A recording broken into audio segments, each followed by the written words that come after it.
Link Twitter पर आपको post किया था, किसी ने मुझे फॉरवर्ड किया था, मैं टीवी बहुत कम देखती हूँ, तो उसमें सुधीर चौधरी जी का वो वीडियो था, आपने देख लिया होगा। पीयूष गोयल जी ने उसको रीट्वीट किया है, कई लाख लोगों ने देखा है, कई हजार लोगों ने उसको ट्वीट किया है। तो उसमें 2014 का एक वीडियो है, सॉरी 2014 नहीं, उनका कहना था कि लॉकडाउन फेल हो जाता अगर मोदी जी की ये योजनाएं ना होती।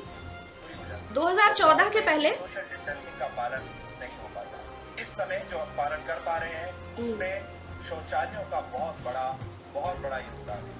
दूसरा सवाल, क्या भारत, उन्होंने 5 प्रमुख सवाल पैदा करे सुधीर चौधरी जी ने, कि अगर 10 करोड़ घरों में शौचालय ना होता, अगर घरों में 8 करोड़ घरों में गैस चूल्हा ना होता, अगर 2 करोड़ परिवारों के पास मकान ना होता। देखिए कितने गंभीर क्वेश्चन है इस कोरोना वैश्विक संकट के समय, जबकि देश आपदा महामारी से जूझ रहा है। तो देखिए सुधीर चौधरी जी ने कितने वाजिब सवाल उठाए हैं। घरों में यदि शौचालय ना होता, बिल्कुल बहुत इंपॉर्टेंट बात है ये। 8 करोड़ घरों में गैस चूल्हा ना होता। आपको पता होगा कि 7 से 8% लोग ही अपने सिलेंडर्स को रीफिल करा पाते हैं। शेष सबने बांध के या तो टाड़ पे रखा है या बेच दिया है। बल्कि महोबा के गांव में किसानों का यह भी कहना था कि 1 लीटर मट्टी का तेल मिलता था, जिसकी ढिबरी में हमारे बच्चे पढ़ते थे। वो मट्टी का तेल भी बंद हो गया, और चूंकि हमारे पास रोजगार नहीं है तो सिलेंडर रिफिल कराने का तो कोई प्रश्न ही नहीं उठता। रोजगार हो तो सिलेंडर हो। दूसरी चीज, अगर 2 करोड़ परिवारों के पास मकान ना होता, इंदिरा आवास योजना का नाम बदलकर प्रधानमंत्री आवास योजना कर लेना, निर्मल भारत को स्वच्छ भारत कर लेने से योजनाएं मौलिक रूप से आपकी नहीं हो जाती।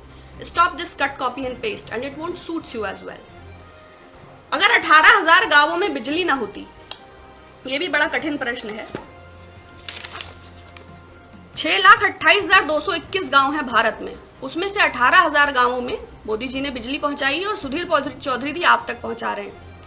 एक्चुअली मुझे लगता है 2014 के पहले सुधीर चौधरी जी के घर में शौचालय भी नहीं था। बड़ी मुश्किल से जंगल से लकड़ी काट के लाते थे, फिर माँ चूल्हे पर रोटी पकाती थी, फिर ये पैदल, सड़कें भी नहीं थी तो पैदल 2.5 कोस चल के नदी पार करके नाव से फिर बैलगाड़ी पे बैठ के पत्रकारिता के संस्थान में जाते थे।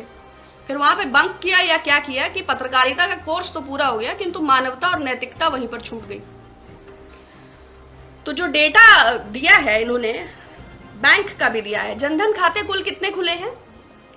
अगर आप जाएंगे तो जनधन की वेबसाइट पर ही ये मेंशन है कि 22% खातों में तो फूटी कौड़ी भी नहीं है, बाकी खातों की भी क्या स्थिति है वो उसमें दिया हुआ है। रिफिल का मैंने आपको बता ही दिया। बिजली का 18,000 गांव भी मैंने आपको बता दिए। 1947 में जब भारत आजाद हुआ तो 1500 गांव विद्युतीकृत थे। अगर चौधरी जी का बस चले तो थॉमस एल्वा एडिसन और माइकल फैराडे विद्युत के आविष्कार से भी मोदी जी को जोड़ दें कि नील आर्मस्ट्रांग ने पहला पांव नहीं रखा था, वो तो मोदी जी पहले चंद्रमा पे चढ़े थे।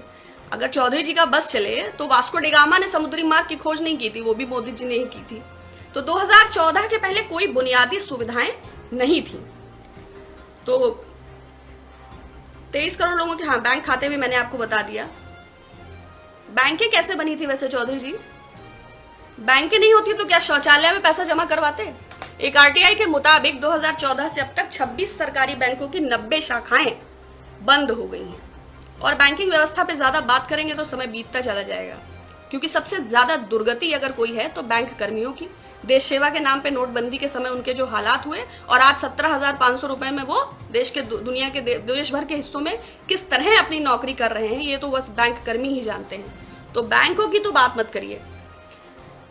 सिलेंडर और खाता और जनधन और विद्युत और परिवारों के पास मकान, तो बुनियादी सुविधाएं भी 2014 के पहले सुधीर चौधरी जी को उपलब्ध नहीं थी। ये बहुत प्रख्यात पत्रकार हैं। अगर आप विकिपीडिया पे जाते हैं तो आप पाएंगे कि जो है इनका राशि जो है वो मिथुन राशि है। नक्षत्र और नक्षत्र के पद और गोत्र इन्होंने मेंशन नहीं किया है, और चूंकि अब विकिपीडिया अकाउंट एडिट हो सकता है अपने हाथों से, तो कुछ उसमें महत्वपूर्ण बातें मिस हो गई। इनका एक गौरवशाली अतीत है। 2012 में जिंदल स्टील्स प्राइवेट लिमिटेड से 100 करोड़ रुपए extortion money, 100 crore extortion money, extortion समझते हैं? रंगदारी, यू अंडरस्टैंड? अवैध वसूली। तो 100 crore extortion money Jindal steels से जब मांगा गया तो स्टिंग ऑपरेशन के दौरान इन पर केस फाइल हुआ और ये 14 दिन के रिमांड पे तिहाड़ जेल चले गए। अब ऑब्वियस सी बात है कि पत्रकारिता, वो भी बिना नैतिकता, बिना मानवता, और फिर तिहाड़ का 14 दिन का एक्सपीरियंस, तो इन्होंने बहुत तरक्की किया। निकले तो थोड़ा मानसिक रूप से असंतुलन होना स्वाभाविक था, वो इनकी पत्रकारिता में भी दिखता रहता है। बगदादी और गद्दाफी और पत्थरबाजी और खलीफा, उससे बाहर निकल नहीं पाते हैं, लेकिन खैर इट हैपेंस। तो 2012 का जो भी एग्जॉर्शन का केस था, बट अभी जो इनके टाइमलाइन पे जो ट्वीट पिन है, उसमें भारत के प्रधानमंत्री और अमेरिका के राष्ट्राध्यक्ष के साथ उनकी सेल्फी सुशोभित हो रही है। तो आप सोचिए, देश की दुनिया की दो ताकतवर हस्तियों के बीच में बैठ के सेल्फी ले रहे हैं, तो कितने ताकतवर पत्रकार हैं। अब इतनी ताकत रहेगी तो मानवता और मूल्य और नैतिकता और पत्रकारिता और चाटुकारिता, इसमें भेद भी समझ नहीं आएगा।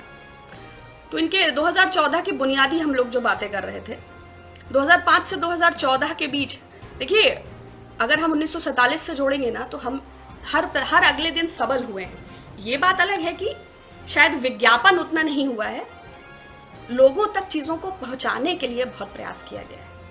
आज 80 करोड़ भारतवासी खाद्य सुरक्षा कानून के अंतर्गत राशन वितरण प्रणाली में ही अपनी भूख मिटा रहे हैं। लेकिन सुधीर चौधरी जी, 2014 के पहले ना शौचालय था, ना सिलेंडर था, ना उनके घर में बिजली था, ना उनके घर में सड़क था।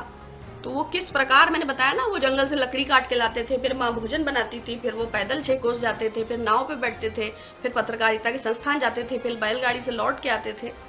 तो जो है, अब उनको बुनियादी संस्थाओं का ज्ञान ही नहीं है। लेकिन खैर, उनके अनुसार मोदी जी 6 बरस से लॉकडाउन और कोरोना की तैयारी कर रहे थे।